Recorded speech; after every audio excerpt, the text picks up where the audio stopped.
স্বপ্নের ব্যাপারে প্রশ্ন করেছেন একজন। স্বপ্ন, মুমিনের স্বপ্ন কিন্তু গুরুত্বপূর্ণ। মুমিনের স্বপ্ন এটা নবুয়তির একটা অংশ। নবুয়তির 46 ভাগের 1 ভাগ, খুব সম্ভবত এরকম হাদিসে এসেছে।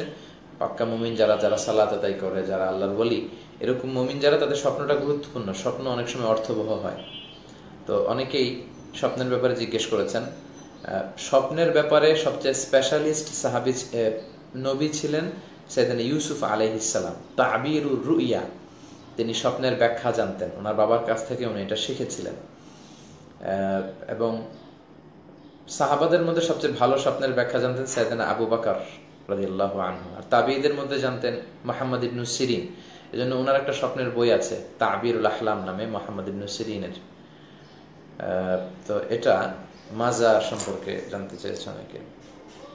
এজন্য স্বপ্নটা গুরুত্বপূর্ণ। স্বপ্ন দেখলেই সবার সাথে শেয়ার করবেন না। অনেকে যেটা করে, স্বপ্ন একটা দেখলে বন্ধুদের সাথে শেয়ার করে, ওয়াইফের সাথে, ভাইদের সাথে। না, এটা আপনি শেয়ার করবেন না। আমার আলোচনা বালাগাত ফাসাহাত ভালো লাগে, স্টাইল ভালো লাগে, অনেক শুকরিয়া। জি, বিতিরের সালাত কয় রাকাত জিজ্ঞেস করেছেন। বিতির, জি বলছিলাম স্বপ্নের ব্যাপারে রাসূলুল্লাহ সাল্লাল্লাহু আলাইহি ওয়াসাল্লাম বলেছেন, লা তাকুসুর রুইয়া ইল্লা আলা আলিমিন আও নাসিহ। তোমার কোন শুভাকাঙ্ক্ষী বা বড় আলেম ছাড়া অন্য কারো কাছে স্বপ্নের কথা বলো না। ফা ইন্না রুইয়া তাকাউ আলা মা তুআব্বার। কারণ স্বপ্নের ব্যাখ্যা তো তেমনই হয়ে থাকে যেমন এটার ব্যাখ্যা করা হয়। তো স্বপ্নের ব্যাপারে বলতে গেলে অনেক সময় লেগে যাবে। ইমাম মালিক রাহিমাহুল্লাহ যখন বেঁচে ছিলেন, ওনার সময়কালে এক লোক স্বপ্ন দেখে, এটা মুহাম্মদ ইবনে সিরিনের সময় খুব সম্ভব, এক লোক স্বপ্ন দেখেছে তার ছেলের পেট উঁচু হয়ে গিয়েছে। তিনি যে এক মূর্খের কাছে বললেন, মূর্খ বলল, তোমার ছেলে তো মারা যাবে। ঠিকই কয়েকদিন পরে তার ছেলে মারা গিয়েছে। আর আরেক ব্যক্তিও একই স্বপ্ন দেখেছেন যে তার ছেলের পেট এত উঁচু হয়ে গিয়েছে।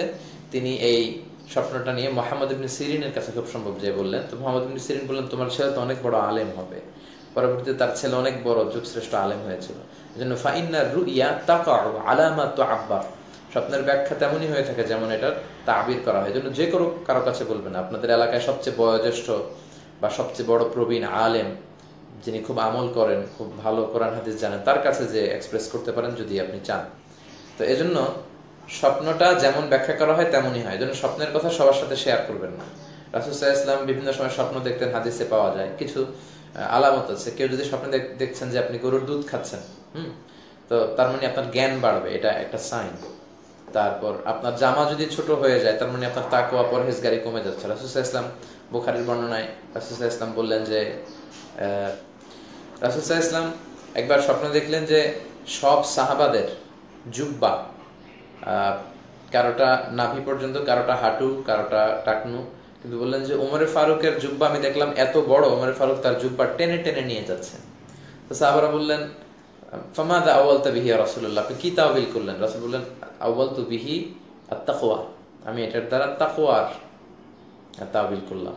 তার মানে ওমর রাদিয়াল্লাহু তাআলা তাকওয়া বেশি ছিল, জুব্বা বড়। তো জামা বড়, এটা তাকওয়ার বহিঃপ্রকাশ। জামা ছোট হওয়া, এটা তাকওয়া যে কমে যাচ্ছে সেটার বহিঃপ্রকাশ। দুঃখজনকভাবে আমরা দেখি যে আমাদের মা বোনদের যাদের জন্য হিজাবকে আল্লাহ ফারজ করেছেন, তাদের কাপড় ছোট ছোট হতে হতে এখন লেহেঙ্গা, পাখি ড্রেস, শর্ট হতে শুরু করেছে। মানে ইসলামটা শেষ করে দেওয়া হচ্ছে আর কি।